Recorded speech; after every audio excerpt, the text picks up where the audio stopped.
మిథున ఆదిత్య దగ్గరకు వచ్చి ఆదిత్యతో ఎలా అంటూ ఉంటుంది. ఆదిత్య, నా భర్తని మా నాన్న వాళ్ళు కావాలనే అరెస్ట్ చేయించారు. నా భర్తని నువ్వే ఎలాగైనా సరే బయటకు తీసుకురావాలి. నువ్వు మా నాన్నగారితో వాదించి నా భర్తకు విడుదల వచ్చేలా చెయ్యాలి. ప్లీజ్ ఆదిత్య, నా మాట కాదనకు.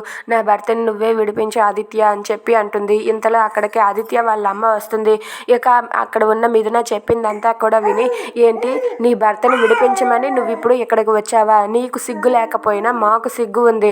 నువ్వు మర్యాదగా ఇక్కడి నుండి వెళ్ళిపో. నీ భర్తని విడిపించడానికి ఎవ్వరూ రారు అని చెప్పి అంటుంది. అది వినగానే మిథున ఒక్కసారికి షాక్ అయిపోతుంది. ఇక ఆదిత్య వాళ్ళ అమ్మ అలా అనేసరికి ఆదిత్య అయితే అలా చూస్తూ ఉంటాడు. ఇక మిథున మాత్రం ప్లీజ్ ఆదిత్య, నేను చెప్పేది విను ఆదిత్య అని చెప్పి ఆదిత్యని బ్రతిమలాడుతూ ఉంటుంది. ఇక కోర్టులో అందరినీ కూడా సబ్మిట్ చేస్తారు. ఇక దేవాని అయితే పోలీసులు కోర్టుకి తీసుకుని వస్తారు. కోర్టుకి తీసుకురాగానే అక్కడ ఉన్న బోన్లోనికి అదే దేవాని అయితే ఎక్కిస్తారు. ఇంతలో అక్కడ జడ్జిగా హరివర్ధన్ అయితే కూర్చుంటాడు. ఇక దేవా కోసం సాక్ష్యం చెప్పడానికి మిథున కూడా ఆ బోన్లోనికి ఎక్కుతుంది. ఇంతలో అక్కడ ఉన్న హరివర్ధన్ అది చూసి చాలా బాధపడుతూ ఉంటాడు. నా కూతురు ఇలా కోర్టు మెట్లు ఎక్కుతుందని నేను అస్సలు అనుకోలేదని చెప్పి అనుకుంటూ ఉంటాడు.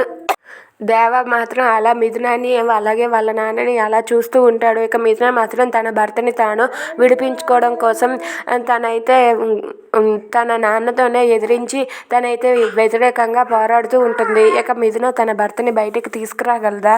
Please subscribe our channel.